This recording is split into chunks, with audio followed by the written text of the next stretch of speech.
am delighted to welcome to the First Time Facilitator podcast, Tony Brazelton. Tony, welcome to the show. Thank you very much, Leanne. And you either did your homework and you paid attention to how I have pronounced my own name in the past, or you just guessed really well, because most people say Brazelton. So good on you for getting that Brazelton out of there. Thank you. I think that's the Australian accent coming in. I think the Brits and the Aussies will get it right, but it didn't even occur to me that it was Brazelton. I like how brazen is part of that kind of. Yes. 95% of the time it comes out of American mouths anyway as Brazelton. Awesome. Well, you'll be at home if you ever come down under. Now, Tony, I know I've connected with you through the flip chart. Listener, we met in Omaha last year. Gosh, that feels like a lifetime ago. Yeah. For our listeners though, can you please share a bit about your career journey, what you do now, how you discovered it, what you enjoy about it? Sure. Yeah. I have not been doing this professionally, as you know, I've not been facilitating things professionally as a full-time gig for very long, only about 4 years, but I've been doing bits and pieces of that for much longer than that. My background is actually, I'm a scientist. I have a couple of degrees in biochemistry and molecular neuroscience. And so my first job out of university was as a scientist doing research on Alzheimer's disease and brain inflammation. And I'm a scientist. That's part of who I am, and I love science, and I will always love science. It just turned out that I didn't enjoy doing the work that a scientist does. I didn't enjoy the day-to-day work that it takes to collect that data before you can analyze it. I loved analyzing data. I loved drawing conclusions from complex sets of data.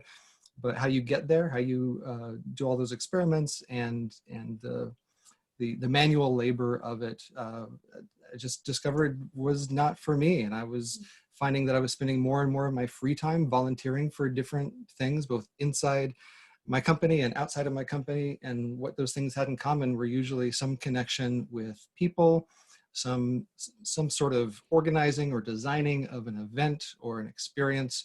And so I started looking for opportunities to do that. Didn't land to training or facilitation right after that by any stretch. I had probably 3 or 4 different types of careers before I found my current role, doing things like project management, people management, process improvement, change management, consulting, and eventually learning and development, and that's where I am now. And all of those pivots were at the same company. So I'm very lucky that my company is large enough and has enough flexibility and career paths that I was able to try on a lot of different careers before I found what I believe I was born to do. Wow, you are very lucky that you've had that opportunity to pivot internally. But also, I've got to say, how lucky are they to have someone in learning and development that actually understands the business? Because I was working in learning and development for a mining company. I had no idea about coal or diggers and, all of that stuff. And I think the value of someone coming in with that knowledge, they speak the language, and it's just a matter of, crafting these experiences. So that's awesome. It's a bit of built-in credibility that I find very, very helpful sometimes. If I'm going into a room full of senior leaders who are making important decisions every day, whether they're a group of scientist senior leaders or business senior leaders or a mix, having that background and being able to speak their language, both the technical scientific language and just being around the company for so long, being able to speak the language of the business, that definitely helps. And in terms of your facilitation style, do you bring any elements of science into that? I do, but probably mostly unconsciously. I'm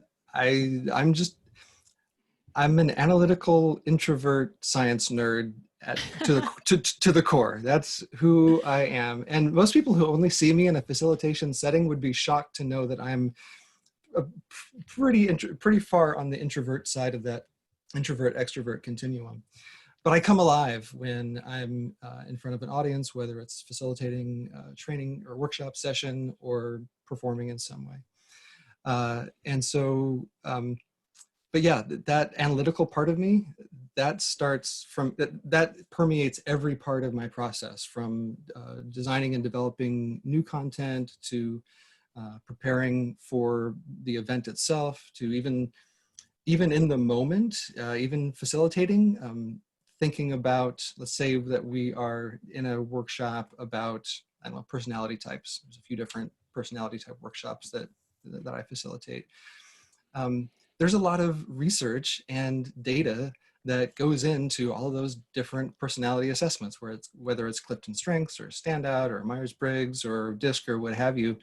Having that knowledge, having read some Carl Jung derivative paper 5 years ago and pulling that little nugget into that discussion it comes naturally to me, and it can sometimes enrich the experience for the participants. Yeah, I think it's really about relying on your strengths and bringing in that as your style as a facilitator.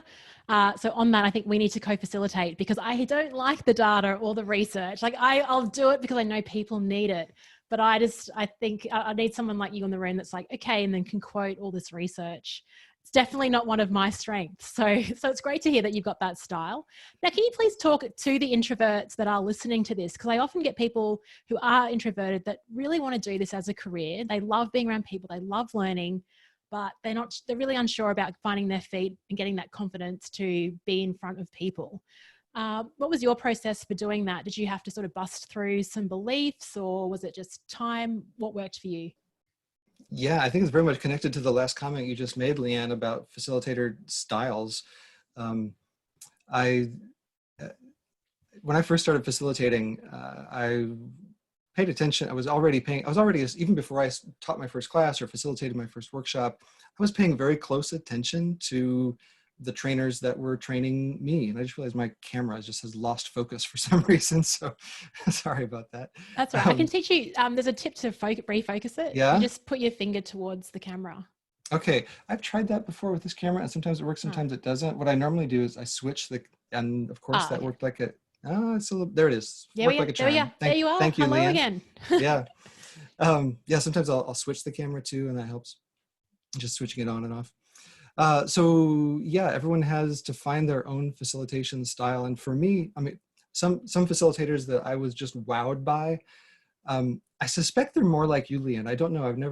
I have experienced your facilitation at the Clifton Strength Summit last year, but I haven't experienced enough of them to know this about you. But I suspect that your facilitation style might be similar to some others that I've seen who I really admire and adore. I just can't do it, which is the content isn't that important. Yes, they may find some personal connection with the content, but they could facilitate anything. They could facilitate family discussion about where we're going to go for dinner tonight, right? And for me, no, that's draining for me. For me, the content, the ideas, the principles have to come first. And so that's the strength that I lean on, is my passion about whatever this idea or concept or principle or skill that I want to help people adopt or learn or practice, whatever that is. That's what I get excited about. And even before I had any facilitation skills, even when I was I look back on, I would hate to see, I'm glad there are no recordings of my early facilitation days, because I would be horrified. I would be horrified because I was a terrible facilitator in terms of the skill of facilitation, in terms of listening to people. I was lecturing in, I think, probably an entertaining way. And I think people connected with me because I was so passionate about the content. And it's a good thing that I was. It's a good thing I had some strength to lean on, or else they would have kicked me out the door, long before I had more opportunities to do what I love to do.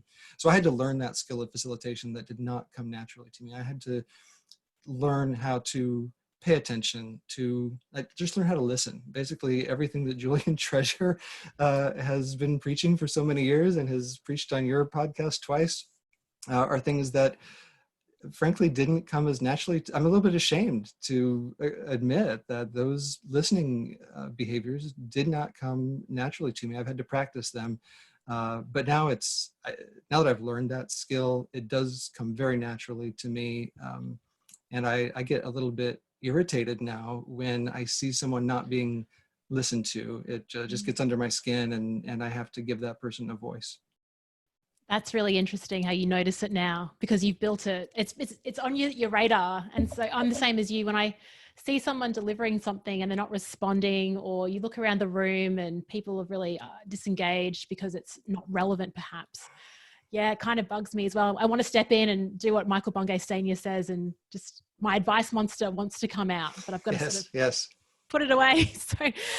And So how did for no, for go for it. introverts, so to get back to your original question, for introverts who are thinking about getting into facilitation, that's, if I have advice, I mean, take my advice with a grain of salt, but if I have some experience that I would like to share with someone, as I've reflected on my own career in facilitation, that's been the thing that I think helped me, was believing in that I have a facilitation style that's maybe different from others that I have seen.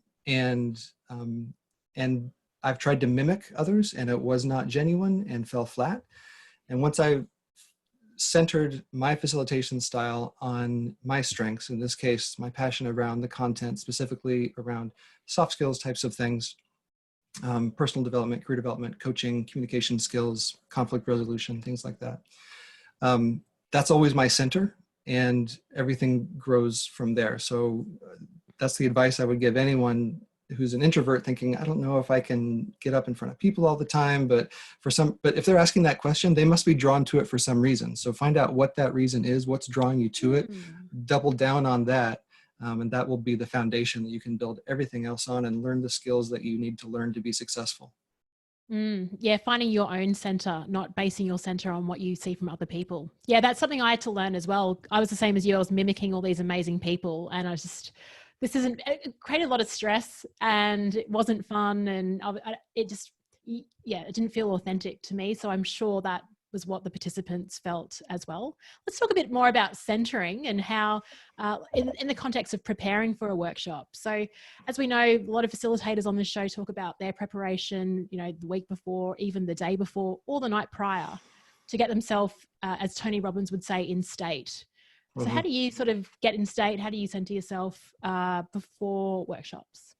It starts about 12 years before the event.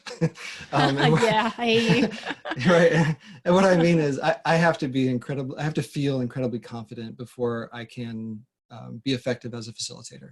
If I'm struggling to come up with the words or know what's next in the flow of the workshop, if there's any doubt in my mind about what I'm there to do, what our main purpose is, and my main process for getting there. Yes, I'm very open and flexible and adaptable to the needs of the moment. And that's probably what's been so addictive to me about facilitating, is the unpredictableness of it. It's just fresh and new every time.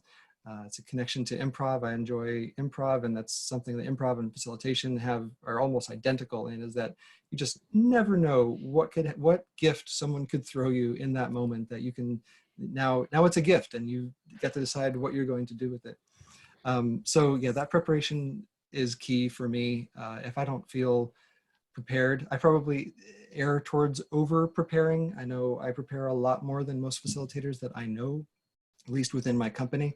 But I know other facilitators who I know prepare just as much as I do. But yeah, that's the key for me. That preparation is the thing that without that, I just, the energy I'm taking to just survive in the moment is palpable, I think, to the participants, right? I want to be the provider of that energy. And if I'm not overflowing already with energy, then the whole thing falls flat. And first impressions are important. I saw one of my favorites, sort of business folk that I listened to his podcast, Pat Flynn. He did a talk on first impressions. And what he did was, it was so magic. I've watched the video. He walks onto the stage and he trips over. And like he rehearsed that fall. And he's like, first impressions matter. Like he's going to forget that type of entrance. I thought that was awesome. I also want to go back to your comment on when people give you things in the moment, it's a gift. That's an interesting choice of word. Because sometimes I know when I've been facilitating and someone I don't know if I'd call it a gift, but they might bring something up that is could really change the tone in the room, or it could be quite defensive. Tell me about the word gift. Is that from improv, or is it just a way that you reframe it so it's a positive experience for you? Yeah, it's definitely something that is talked about in improv quite a bit. That's not the first place I heard it. In improv, a gift is typically when your improv partner knows something about you, or leads you to something great that they anticipate that you might be able to contribute to that scene. Maybe they just give you a little hint or a little nudge in that direction, and then you go. And so that's called a gift in improv. Really, anything could be a gift. It could be a word, it could be a gesture, anything at all. It could be a callback to a previous scene, anything. But that's not the first time I heard that term gift used in a more broad way. I think the first time I heard it was from Holly Dowling. Holly is a very gifted, inspirational speaker. She does a lot of work with women's women in leadership and women entrepreneurs. She's done a lot of pro bono work with the UN. And I first encountered her when she was the master trainer for a course that I was getting certified to teach in. That's where I first met her, and she wowed me. She was one of these facilitators who I think could facilitate anything in any setting, any topic for any audience. And she, I think, almost says that word as like in almost like a religious sense. Everyone has a unique gift that they have to bring to this world, and everything that you encounter in the world is a gift, and you get to decide what to do with that gift. Just like a real gift that you might get on an occasion, like a birthday or Christmas or something. You might not know what to do with it, or it might be the most wonderful thing ever that you've been waiting for your whole life, or you might want to get rid of it right away. Whatever your reaction to that gift, whatever your perceived need for that gift is, what do you do when you receive that gift? You say thank you. You always say thank you. And for me, that's just really important for me to keep in mind all of the time. So I was facilitating a workshop in Philadelphia back in January, and it was at the very end of a one-day workshop, all-day workshop, and at the very end, I was making I was doing my landing. I was making my closing remarks. We had actually finished the last activity. We had a wrap up, some wrap up shares. And I was literally just, verbally walking out the door, tying a bow on this workshop. And one of the participants raises his hand and he says, "Can I ask a question about that data?" And this data was like, it was before lunch, right? And yeah, it was foundational data that we ended up building on later. But so anyway, he said, basically he was telling me that he didn't agree with it. He had a scientific background, and he didn't believe the data, and it ended up being foundational data that the rest of this workshop was built on. It was a strengths workshop, so it was about All the Gallup data. Yeah, it was some of the Gallup data, and that was a gift, right? That was something he's giving me. I did not want that gift in that moment, not at all. That was the perfect time to be receiving that particular gift. But I said, thank you. That is a wonderful observation. What I wanted to say, what I should afterwards, so spoiler alert, I did not handle this situation as well as I would have liked. And I was really kicking myself afterwards. Mm-hmm. What I said in the moment, what I wanted to say, what I should have said after I thought about it later was, let's talk. I think we need to wrap this up. It's our time is up, but I would love to talk to you more about this data if you've got time to stay after. That's what I should have said.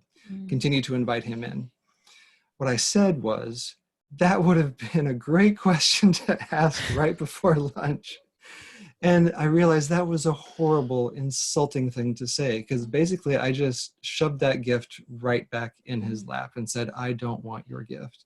And that's a terrible thing to do. And this just happened in January. So I'm still making mistakes with accepting gifts today. But yeah, that's what gifts mean to me in a facilitation setting.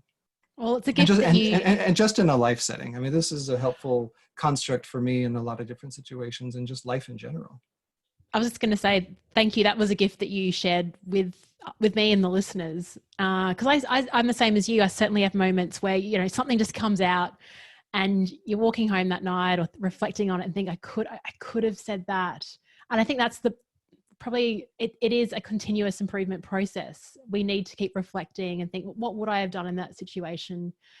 And I love that. Yeah, that you didn't accept the gift that time, but it's a good analogy to how do we accept the gifts and what are we going to do with them? So thank you for Yeah. sharing that. Now, Tony, you've been really busy during this time doing a lot of work online. And as before we hopped on, hit record, we're just talking about our voices and how they're being stretched during this time. I know there's some seasonal things going on for you with a bit of pollen in the air. But how are you coping with all of this work online, speaking into a microphone, staring at a cold plastic screen? What's going on for you? I heard that this morning. I can't take that. I was on a call to a guy called Eric Solomon, and he's like, I like warm-hearted people, not cold plastic screens. And I Oh, that's funny. thought it was good. I don't, it's interesting. So uh, there's the coping with this whole situation, and then there's the adapting that we're all making to whatever we do for a living, right? So for us facilitators, it's making that it's adapting to this situation and making that transition to more online workshops and online learning and online experiences. But just in terms of adapting in general, you know, there's 3 other people who live with me in my house, right? There's my wife and my 2 kids. I have 2 kids in high school, and they're 15 and 18 years old. And we're all coping very differently. My wife, my daughter, and I are very introverted. We're quite comfortable staying at home a lot, and it's okay. And actually, as an introvert, when I'm facilitating online, even before COVID-19, when I was doing online facilitation, even though I preferred in-person facilitation, it's just more engaging for the barriers to engagement are lower, although I'm learning how to lower those barriers online more and more every day. Even though I preferred face-to-face facilitation, there was something about that cold plastic screen that actually I liked, because it provides a little bit of a protection against true judgment, right? I can imagine that the effect on the learner is maybe better than it is, right? And without that immediate feedback, it's both comforting that I'm not in a state of continuous failing and getting feedback how not to fail, but also it's very disconcerting because I'm not getting that feedback and I very well could be failing. So that's tough. I mentioned the 3 of us are introverts. My son is very, very, very extroverted. He's got to be on the far end of that continuum. And so he's really struggling a lot, being, you know, isolated from his friends. He gets his energy from his connections with other people and his relationships to other people. So it's been really difficult for him. He's been really struggling. He's also a high school senior. He's graduating high school this year. And so all of those things that, you know, that he was looking forward to, his senior year track season, he's an amazing athlete. You know, all those things are gone. And so he's really struggling. And so one thing that I recognized very early on is that we are all coping with this in a very different way. Everyone has their own things that they're dealing with. And that was very clear at work too, when people were talking to me about how their work from home experience and just their desire to connect with their colleagues more, or just their discomfort with the technology that we have to use to connect with our colleagues. And as I started thinking more and more about this, I never planned to do this, but I just kind of, sometimes life just sends you in a direction and there's something so interesting about it. You just keep staying curious until you stop getting curious. And I never stopped getting curious about this topic. And this topic was, what is our emotional reaction to that cold plastic screen? What is our emotional reaction to being on camera? What is our emotional reaction to seeing or not seeing our teammates every day?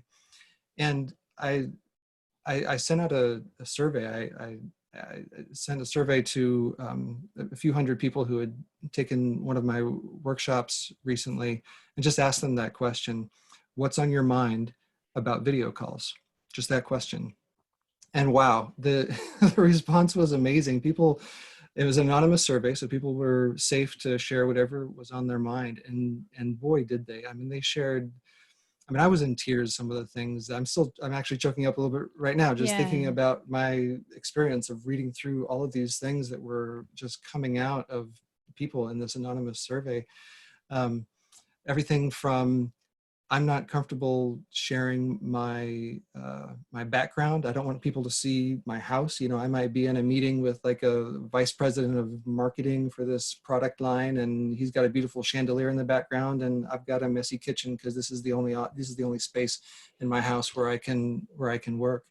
Everything from that to, I am falling apart inside because I can't see my teammates every day. You know, people who are just craving that human connection, and just everything in between, just all of just the whole spectrum of emotional reactions and feelings and thoughts and complaints and positive things too. And so I originally had planned to do a webinar where I was just going to share some tips and tricks and techniques for both participating in an online meeting and presenting in an online meeting. But it became very clear that was not the path that I should go down. I realized I needed to do what I love to do in workshops, which is create a space that makes people feel safe sharing and feel safe sharing their true selves.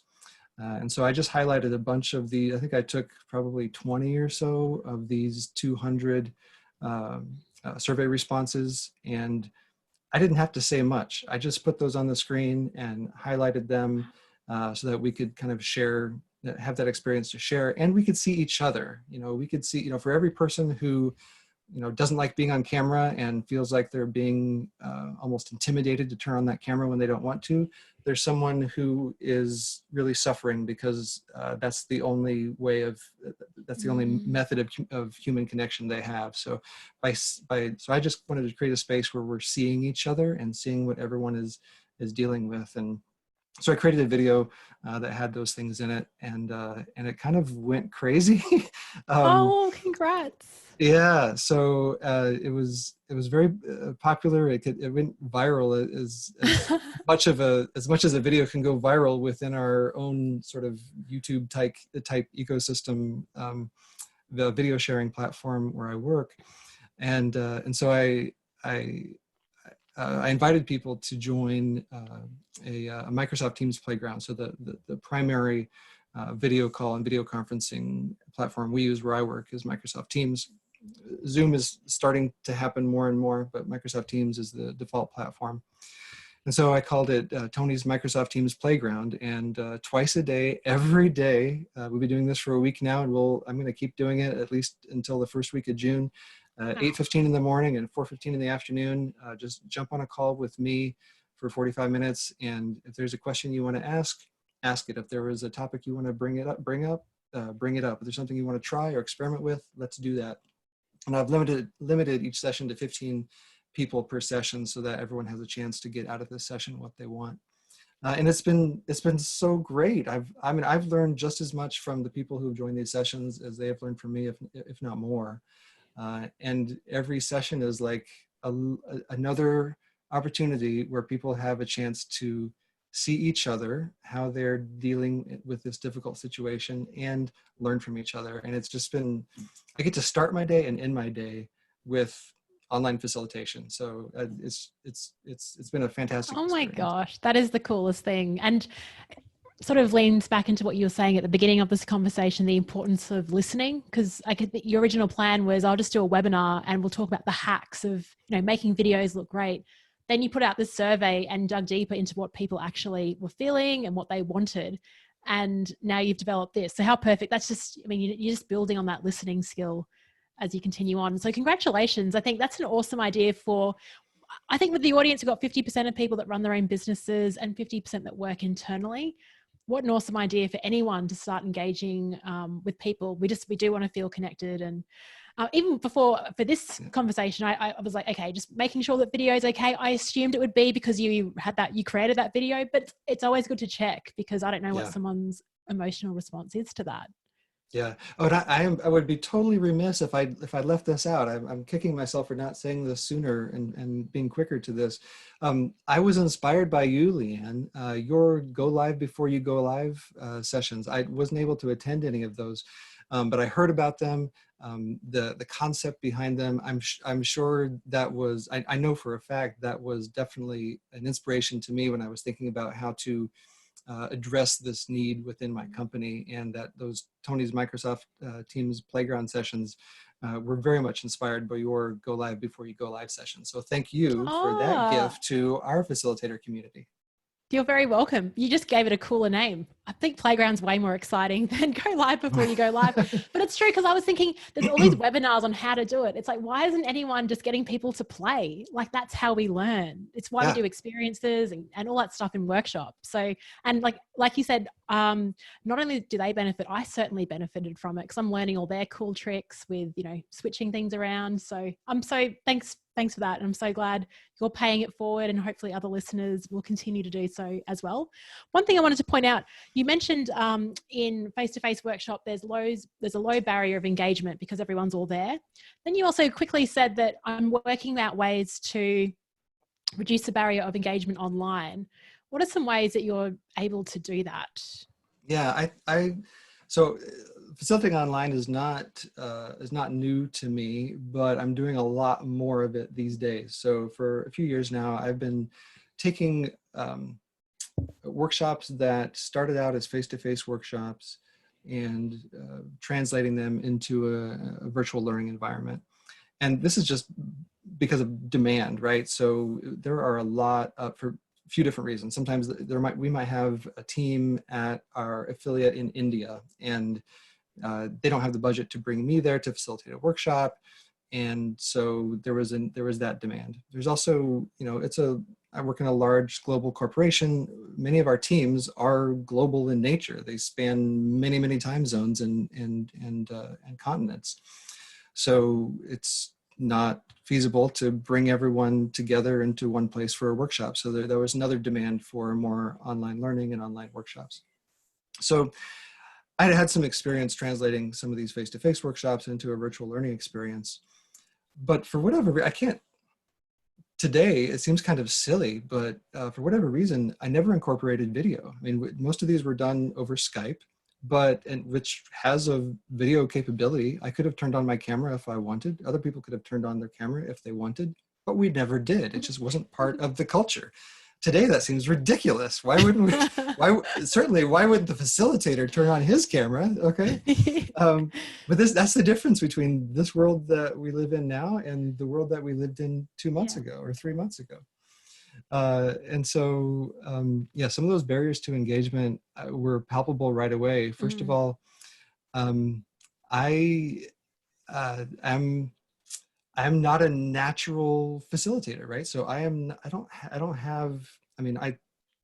would like to believe I am an empathetic person, but it's not the thing that I lead with. I've been in the experience of some amazing facilitators who they instantly form a connection, not just with everyone in the room, but with each individual person in the room. And they just do it instantly through just, I don't know, something that comes out of their pores, a pheromone or something, or just, the way that they just the way they say hello to people when they come in the room. I don't have that. So I've had to learn other ways of connecting with people and creating a safe space for people to share and be who they really are. And a lot of that comes from my facial expressions. I do believe. I have really bad eyesight, actually. I'm wearing contacts right now. But even with my contacts in, I can't see very well because they don't make contacts that correct all of my vision. So in order to see perfectly clearly, I have to wear contacts plus glasses. This corrects the rest of my power and corrects my astigmatism. So I can see perfectly clearly now, but it hides some of my expressiveness. So one of the trade-offs that I make as a facilitator is a little bit of vision. Now I can still see fine. It's just if I need to see something on a flip chart that someone has written across the room, I'll put my glasses on so I can see that. But in terms of like people's faces, it's not like I'm blind. I'm going to trip over things in the room or anything like that. But I do rely on my face to convey warmth, to convey welcoming, to convey concern, because I'm not that verbal of a person. I don't always have the words at my disposal in an instant. That's one of the things I like about improv, is that even though I'm not very good at improv, practicing improv helps me feel more comfortable with just saying whatever is on the tip of my tongue in that moment. Even if the words aren't quite right, something is better than nothing. But still, that's not what I lead with. So that was a barrier for me, is okay, how do I convey, how do I create that safe space for people without them seeing my face? Now today they can see my face because I'm turning my camera on, and that barrier is a little bit lower now. But when I was using Skype, I was thinking, okay, how do I do that?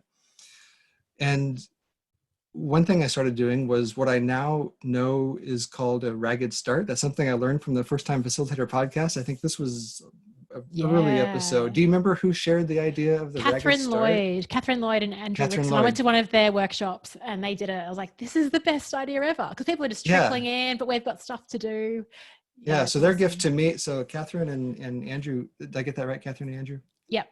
Yeah, their gift to me was not that idea, but the name for the idea. I now know what to call it. And so in a face-to-face workshop, there might be a flip chart where we've got a prompt, and like if you live to 95, what will have been your most what will you look back on and be satisfied with? Or those aren't the words that I put on the flip chart. I forget exactly how I say it, but so that's an example of a ragged start. People can just start contributing to that flip chart as they filter in the room.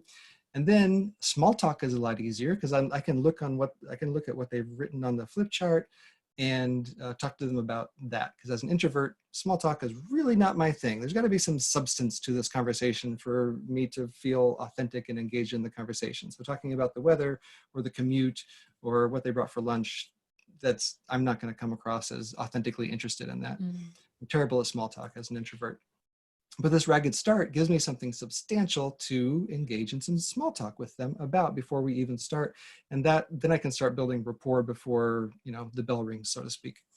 So when I was doing Skype without camera, I would introduce a ragged start to those Skype meetings. As people were filtering in, I would have a slide displayed that has a prompt question, in the playground sessions, for example. This was sort of a silly thing. It wasn't really that connected to the content, which is a little bit out of character for me. Usually any energizer or icebreaker is very much connected to the content, but in the playground sessions, I'll have a slide up that says, can you guess what this molecule is? And in the video that they all watched, I was wearing this t-shirt that had a molecule on it. Cool. And so it's can you guess what who can guess what this molecule is? Type your guess in the chat. So we can play around with that as people are filtering in. So, so doing things like that helps people start participating, and I believe the act of participating makes the environment feel more safe, because you've participated and there's been no negative consequence, no judgment. So that's the expectation now that you have for whatever's to come. I'm not going to be judged. I can do a thing. I'm not going to be judged. Yeah, that was a pretty low stakes thing to maybe answer a trivia question. But anything that I can do like that at the beginning of a workshop to help people feel not judged, and like if they participate, it's going to be okay. I try to do that as soon as possible. Yes, me too. I've got very similar philosophy on doing that and getting engagement, getting people just active. For that sort of same reason, they feel safe and they feel like, oh, right, that wasn't so bad. Like, throw another question at me. So it does seem to work really well. One thing I want to point out to listeners that are just listening on the audio is that Tony's got a bit of a sign at the back. So if you're watching this on YouTube, you would have seen it the whole time. It just says, hello, First Time Facilitator podcast viewers, which is lovely, just an extra touch. And I think that's what I want to sort of put up pull up about your facilitation style and the stories that you're sharing, even that example with the molecule, something that you pre-recorded, you're going to extra effort, right? You're going above and beyond what is expected with that sign as a simple example. And that's what I sort of love to do, as well as encourage facilitators. It's never crowded along the extra mile. It's always worth putting in one or two just extra touches to surprise and delight the people that are in your workshop groups, and you're demonstrating that, Tony. So well done. I should mention, Leanne, about that molecule. I mentioned that it wasn't related to the Microsoft Teams Playground content. And I guess it wasn't directly, but actually it kind of was, because the answer to that trivia question, can you name this molecule? And most people couldn't. There weren't any, I mean, you'd have to be you'd have to be a scientist in a very narrow field to actually have identified that molecule just by its structure. And I'm a biochemist. I mean, I wouldn't have even recognized that molecule, but it had a blue t-shirt on it, blue t-shirt on in the video, and it had a molecule on it. And remember the concept, one of the key themes in the video is about, you know, how we all need to crave connection with each other. So the molecule was actually oxytocin, and oxytocin it's a hormone. It is the hormone of human connection and bonding. So yeah, you're right. It's never crowded on the extra mile, and that's my center as a facilitator, is thinking about how deep and meaningful can we go within a concept or a principle or a skill that is meaningful without belaboring the topic. And so that's one example of you know, being an analytical scientist who likes to facilitate workshops and training. Yeah, geez, so cool. I feel like I need to do a science degree now. No, I'll lean on my strength, which is not the data. Anyway, Tony, it's been an absolute delight to hear more of your story on this podcast. You think you know people when you see them post on flip charts and you're in touch with them, but just to hear your story, your philosophy on running things, the way that you reflect on things that have happened and how you're constantly evolving as a facilitator as well, is just an absolute joy. If any of our listeners would love to find out more about you, reach out to you, get some ideas, find out about the playground that you run, all of that, where can they find you? Sure. LinkedIn, isn't that always the answer to that question, Leanne? So the only social media that I am remotely active on is actually two things now. Oh, yeah. Another gift you have given us is the Flipchart Facebook group. I have never been active on any social media other than LinkedIn until you told me about the Flipchart Facebook group. So you can find me there for sure. But yeah, find me on LinkedIn, Tony Brazelton, Brazelton. And I'm very selective on who I accept connections from on LinkedIn. But if you just say, you know, hey, I heard you on First Time Facilitator podcast, or hey, I saw you on the Flipchart Facebook group, I will most definitely accept your connection. Not almost, most definitely. Awesome. It's great social proof, isn't it? Tony, thank you so much. And let's keep in touch. Let's keep sharing ideas on best way to facilitate these workshops. And I hope you regain your voice back. I mean, it's been great. It's been great on this episode, but I hear you've been doing a lot of talking. So thanks again, Tony. It's been an absolute pleasure. Thank you, Leanne.